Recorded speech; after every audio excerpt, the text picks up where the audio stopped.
மட்டும் சிரிக்க ஏன் படைத்தான் அந்த இறைவன் என்று கேட்டது பூக்களின் இதயம்.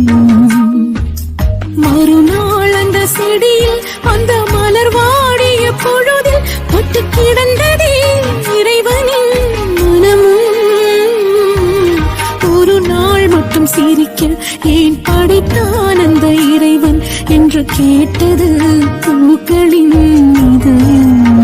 பார்வை பறித்து என்னை காண சொல்கிறாய், வெந்நீரை ஊற்றி ஏன் தூக்கச் சொல்கிறாய், ஊமையாய் மாற்றியே பாடவும் கேட்கிறாய். நான் சரியா இல்லை தவறா, நான் கனவு எழுதி கலைந்து போன கதையா?